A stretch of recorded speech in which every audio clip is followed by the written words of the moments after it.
دیکھو انسان جہاں پیدا ہوتا ہے وہ اس کا وطن ہوتا ہے اور اس سے محبت فطری چیز ہے انسان کی، کیونکہ اس جگہ پر اس کا کاروبار ہوتا ہے، اس کے بیوی بچے ہوتے ہیں، تو ظاہری اعتبار سے یہ وطن سے محبت کرنا ایک فطری چیز ہے۔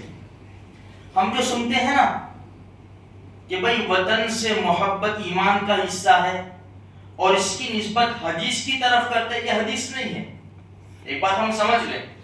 کہ بھئی وطن سے محبت حب الوطن من الایمان، یہ الفاظ عربی کے مقولہ ہے،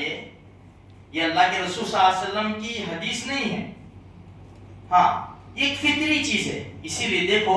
نبی کریم صلی اللہ علیہ وسلم کو جب مکہ سے نکالا گیا، اللہ کے رسول صلی اللہ علیہ وسلم مکہ بیت اللہ کی طرف منہ پھیر کر دیکھ رہے تھے، اور ہمارے نبی کیا کہہ رہے تھے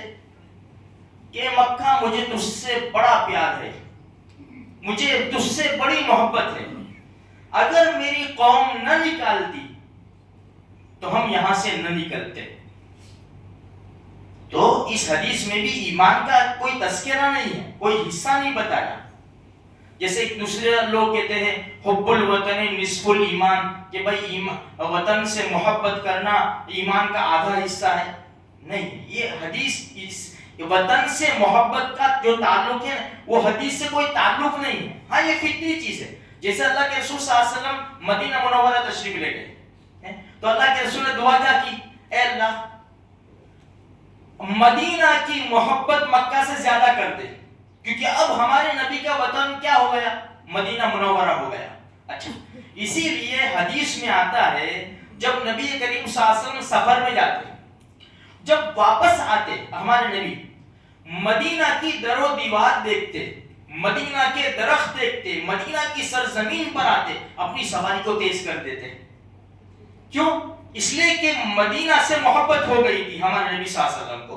دوسرا علماء کرام نے لکھا ہے اس کی تشریح میں کہ اللہ کے رسول کے اہل و عیال جن سے اللہ کے رسول کو محبت تھی، ظاہری بات ہے ہر انسان کو اپنے اہل و عیال سے، بیوی بچوں سے محبت ہوتی ہے،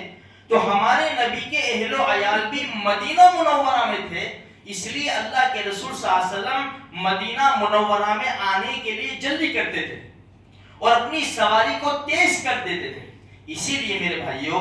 آج دیکھو انسان کہیں بھی جاتا ہے، اور حدیث میں بھی ہے کہ بھئی تم باہر جاؤ اور اپنا کام نمٹا دو تو جلدی سے گھر چلے آؤ، اپنے وطن میں چلے آؤ۔ اسی لیے حج کے موقع کے اوپر جو حرمین ہے وہاں خطبہ دیا جاتا ہے، اس میں کبھی کبھار یہ بولا جاتا ہے کہ بھئی حجاج کرام سے اپیل ہے کہ جس کا وقت آ چکا ہے، اپنا کام پورا کر چکے ہیں، اپنے وطن کی طرف صحیح سلامت لوٹ جاؤ۔ تو ظاہری اعتبار سے کہ کیونکہ انسان بیوی بچے چھوڑ کر گیا، اگرچہ مکہ مکرمہ جاتا ہے، مدینہ منورہ جاتا ہے، لیکن بیوی بچے چھوڑ کر گیا تو اس کو وطن میں آنے کا لگاؤ ہوتا ہے۔ اسی لیے میرے بھائیوں یہ جو 15 اگست ہے، جیسے گزشتہ کل ہم نے سنا کہ وطن کی محبت میں مسلمانوں نے بہت بڑی قربانی کا نذرانہ پیش کیا ہے۔ 2 لاکھ مسلمان شہید ہوئے ہیں، ٹیپو سلطان سے لے کر شاہ عبدالعزیز محدث دہلوی رحمۃ اللہ علیہ، امداد اللہ مہاجر مکی رحمۃ اللہ علیہ، مولانا قاسم نانوتوی رحمۃ اللہ علیہ کو بھی گولی لگی تھی، حافظ ضامن شہید رحمۃ اللہ علیہ وہ بھی شہید کر دیے گئے، 51,500 علماء شہید کر دیے گئے، اور بہت لمبی قطار درختوں کی تھی جہاں علماء کی گردنیں کاٹ کاٹ کر درختوں پر لٹکایا تھا، اس لیے کہ وہ جانتے تھے یہی وہ جماعت ہے جس کے کہنے کے اوپر مسلمان کھڑا ہو جاتا ہے۔ تو یہ وطن کی محبت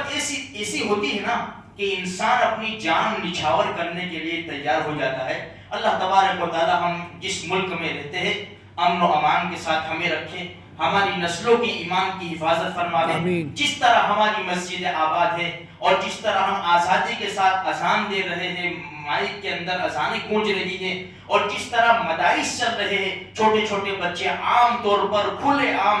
مدرسوں میں آتے ہیں، ہم مسجدوں میں آتے ہیں، اللہ تبارک و تعالیٰ اس کو قائم و دائم رکھے اور ہم سب کے ایمان کی اللہ تبارک و تعالیٰ حفاظت فرمائے۔ آمین۔